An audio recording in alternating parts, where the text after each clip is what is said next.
G'day folks, this is Sim and welcome back to TerraFirmaCraft done from down under.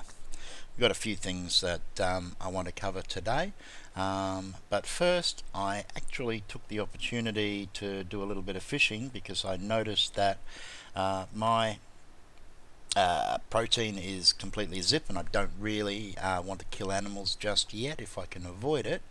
And you can make a fishing rod with TerraFirmaCraft using exactly the same recipe that you use for standard Minecraft, and I had some strings, so it's a good way to get protein. Just wander down, preferably during a rainstorm, and fish away. So what we're going to do is just quickly going to need some sticks and a fire starter. Let's throw that in there and a log in there.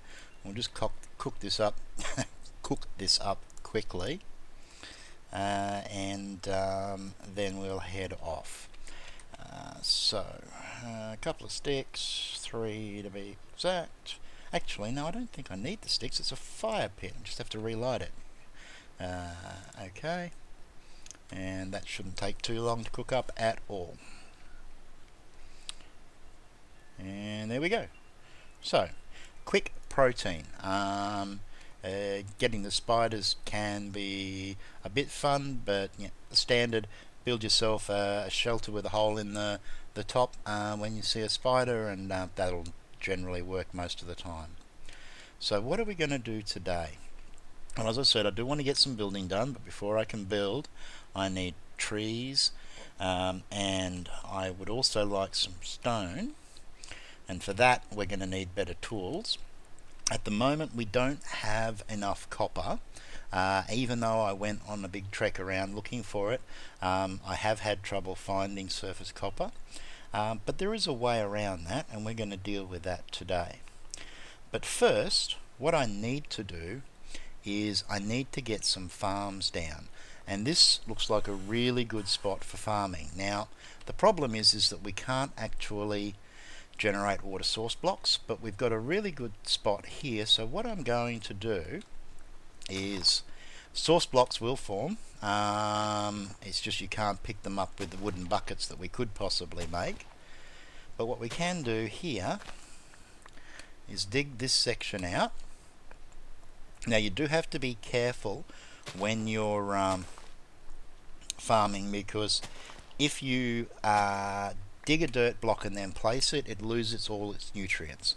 So you really do want to start off with natural dirt. So I'm going to take this one out here. Alright, now I'm probably going to level this section here out, which will give me a little bit more room to work with. We can come back here further though. The wider we can get this, the better in the long run. So I think that is probably going to be enough. And what we're going to do is we're going to take out these ones here.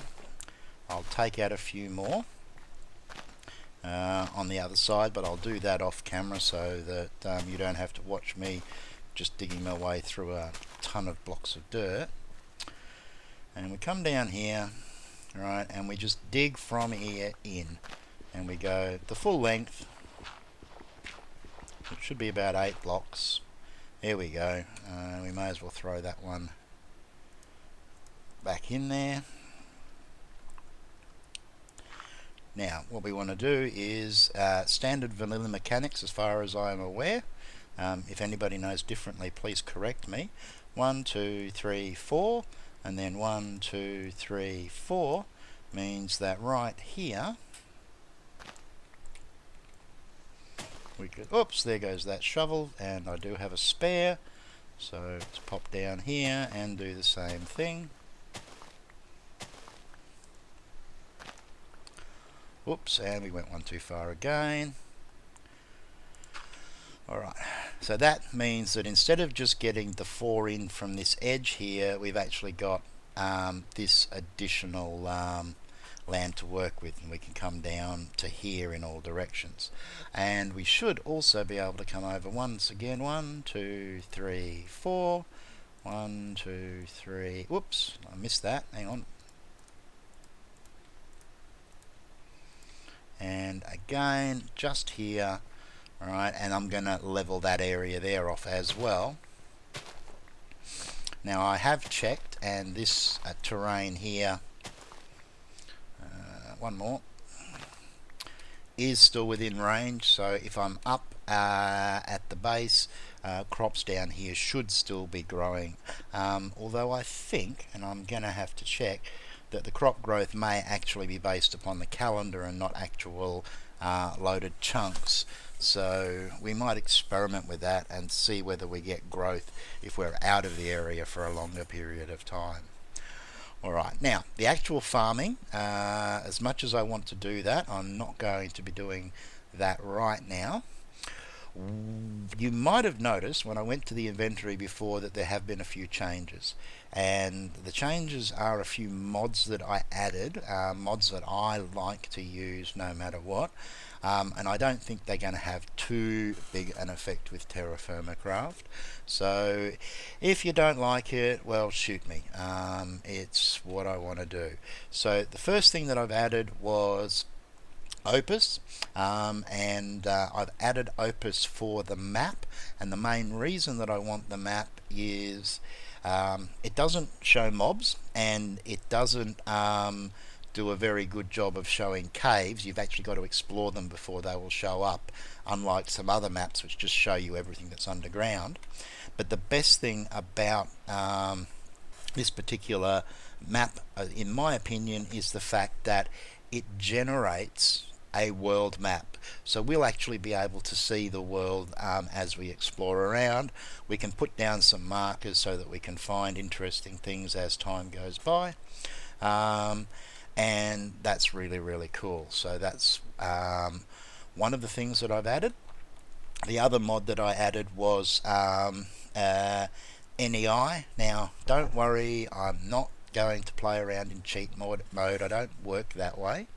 But it is handy to see most of the blocks, although obviously there are blocks from vanilla Minecraft in here, which will throw things out a little bit. But it's also good because you can actually get the uses for all of the TerraFirmaCraft blocks. It does recognize them, so that's just handy to be able to find the recipes without having to constantly bounce back to the wiki. So that's what we've done. Now finally, what we want to do now is, I've already made up some planks. We're going to make up some, okay, we don't do it that way, obviously we actually have to do it the vanilla way. Let's see if this works. Okay, yep. Okay, so we've got some bowls, but if we put the bowls into the crafting grid again, we get gold pans, and this is what we're going to use. Probably need to eat. Oh, seriously, let's get these out. Let's eat before we starve and take damage.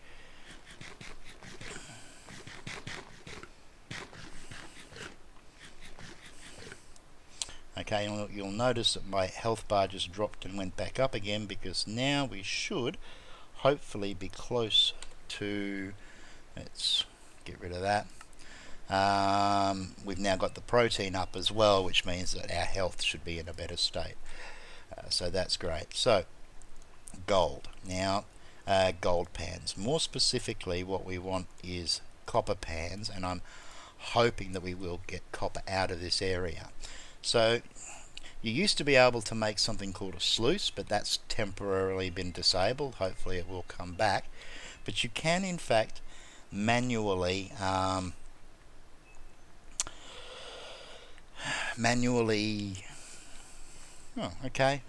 brain's just gone to sleep. You can in fact manually pan for ores, and what you need, that sun's about to go down, so I'm probably gonna have to bounce back home for a bit and sleep out. What we're going to do is we're going to grab some gravel. We want to get, whoops, not there, we want to get a fair bit. I want to do this quickly before the sun goes down so that I can start fresh with a decent supply in the morning. So, and what I think I might do to save a little bit of time is I'm just going to make myself a very temporary shelter here, and I'll camp out the night. That was too far. Okay, one there, one there. The gravel's going to fall, but we've got some straw.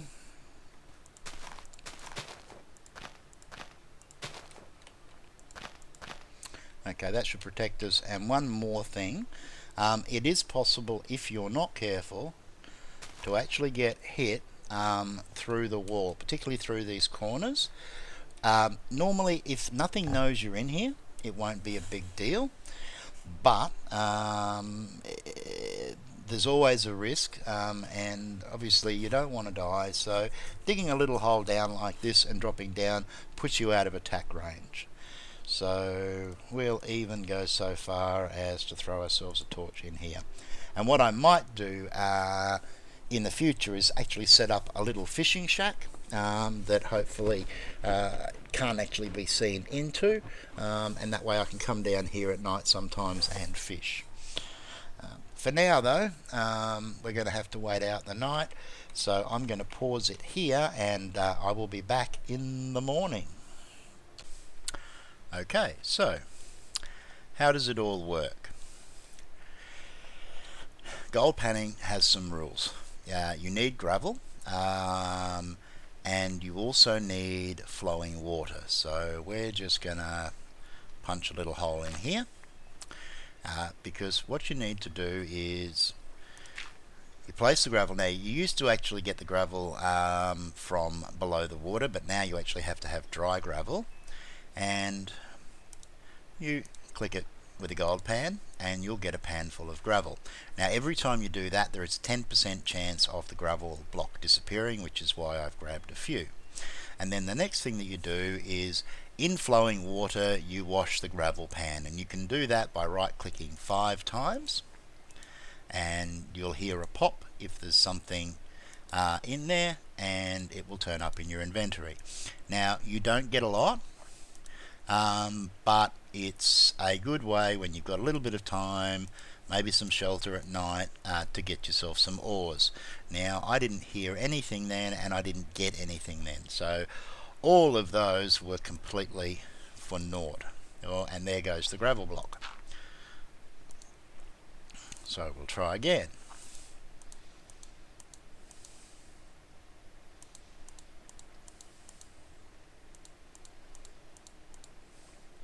And we're having a lot of luck here.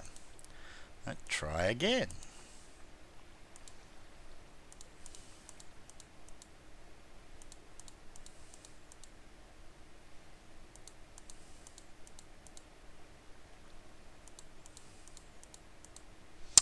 Okay, I don't think it's ever been quite this bad. I hope I'm not in an area that doesn't actually have any ores.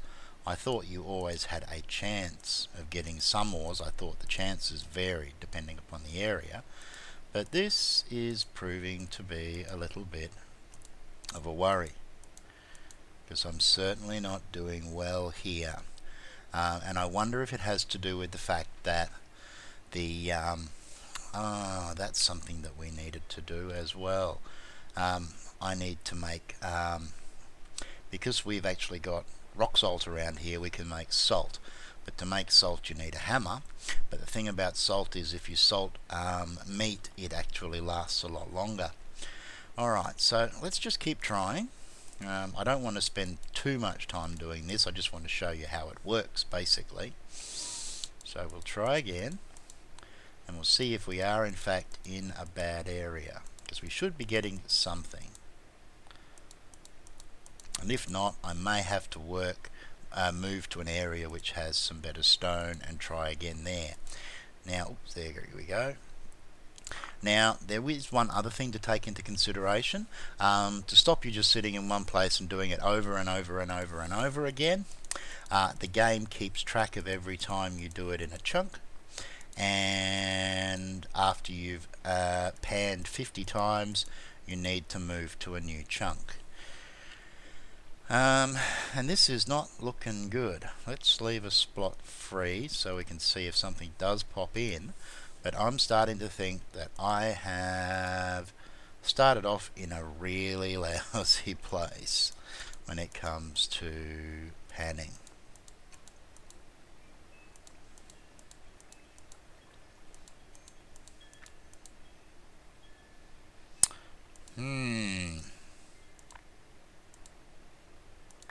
Oh, there we go. Finally, we got something. That's pretty sad.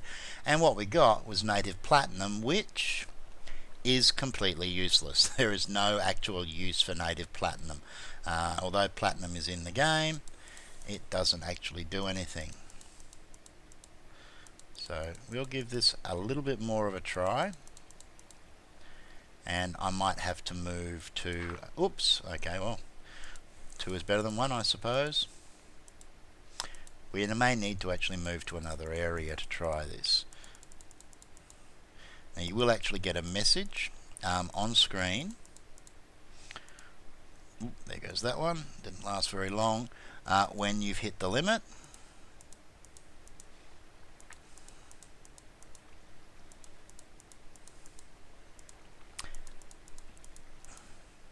Okay, and as I said, I have done this before, and it is normally nowhere near as bad as this. So I'm probably going to have a look on the wiki just to be sure, but I suspect that I'm not in an area which contains the resources that I need, so my chances of actually getting them are going to be pretty slim.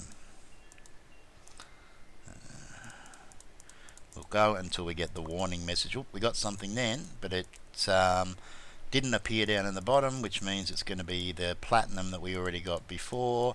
So I've got a pretty strong feeling that we have got, and there we go. This area seems to be worked. You probably wouldn't overworked. You probably wouldn't find much. So we'll finish these ones off. And if we have a look, 2 native platinum. Okay, so yeah, that's not anywhere near as good as we would have liked, which is a bit of a shame. Alright, so what I will do is, again, probably off camera, because I'm sure you don't want to watch me sit for a whole episode just panning for gold, or for copper more specifically. Now at the moment, let's go and have a quick look at our supplies.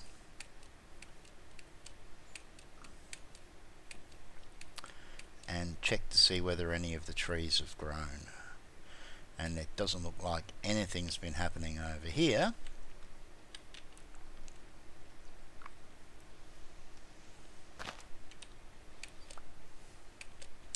Now there is something else that we need to do, but we can't do that until we get a pick. Currently I've got the food, wherever it may be,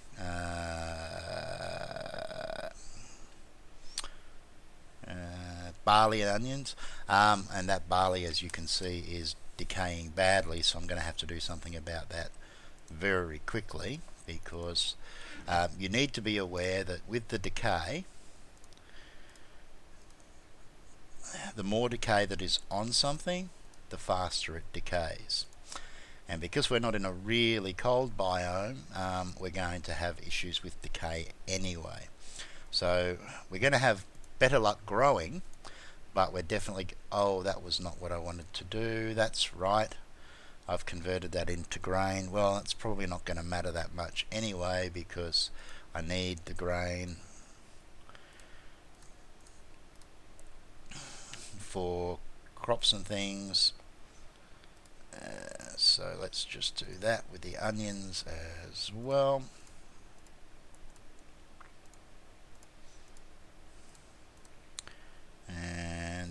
there's no real advantage in putting them together for a small amount. So we'll pop these back in here. Oop, not that one. So as I was saying,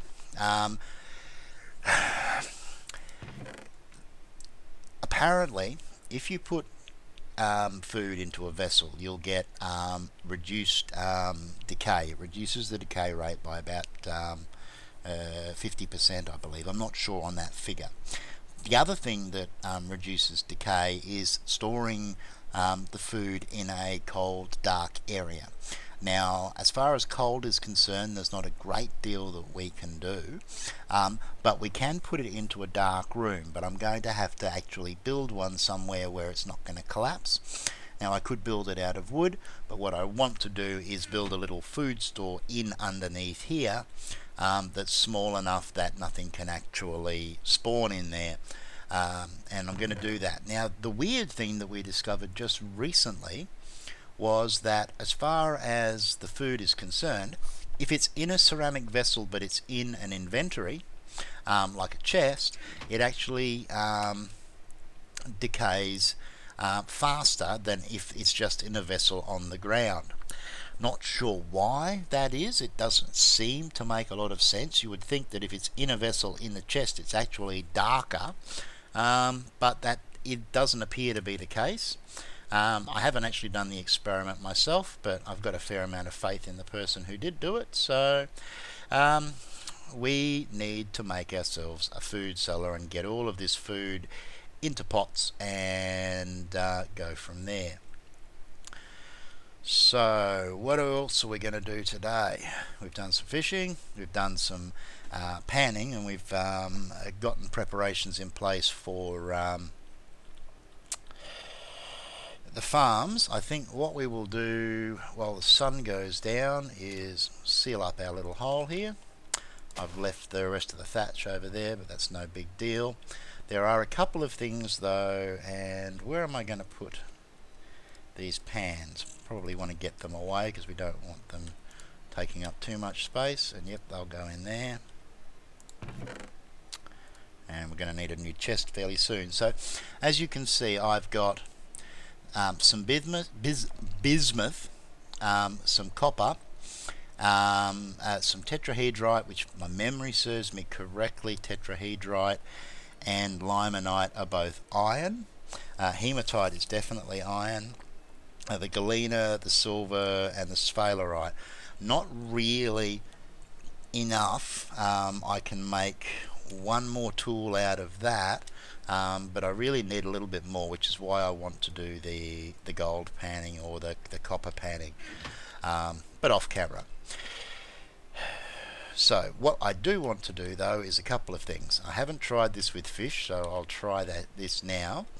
If we grab some normal rock, and granite and gabbro are harder rocks, so there's probably a better chance if I can find where that was, of doing some panning over there and getting some copper. But right now we're going to make a hammer, which is made like this. We're also going to make a hoe, which looks like this. Now better make sure I don't muck this up. There, yes. Now a stone hoe, unfortunately, doesn't have all of the abilities of a metal hoe, but it will do for us to get those crops into the ground, which is probably the most important thing. But first things first, let's make up the hammer and the hoe, because we'll be using them soon, probably in the next episode. And that axe is going to break shortly, so we may as well make up a fresh axe as well. Now if we put the come back here, the stone hammer in here with the rock salt stone, no, let me guess. I need a quern to crush the rock salt. I thought we could do it with a hammer. Okay. Alright, well, I've been leading you up the garden path today with a few things, haven't I? Give me 2 secs. I just want to double check that quern situation. I'll be right back. Okay, and yes, I need a quern. Now, a quern is essentially a grindstone, and it's made using smooth stone and polished stone, which we can't get until we get a pick. I don't want to make a pick until I've got enough copper to make a prospector's pick as well, because it's going to be very important to get us a decent supply of copper as quickly as we can. So I'm going to have to go prospecting. So we're going to call it an episode here, and in the morning what I'm going to do is we're going to take the hoe and we're going to go down, we're going to discuss farming, and we're going to get some of those seeds into the ground after I eat before I starve to death. Wonder how many of you are watching this video, watching my food bar going down, screaming, "Eat, you fool! Just eat something, please." So we're going to go, and the next thing we will do is we will do the farming, and off camera I will go wandering around and see if I can pan for some copper in an area that is just a little bit more productive. I might even do some research on the wiki and find out exactly how big an effect the actual underlying rocks are. It may be that we just had a really bad run, or it may be that there was actually a problem with doing it in this area where the rock doesn't really have a lot of copper and other important minerals. We'll see how that goes. But until tomorrow, hope you liked this, everybody. Take care of yourselves, and ciao for now.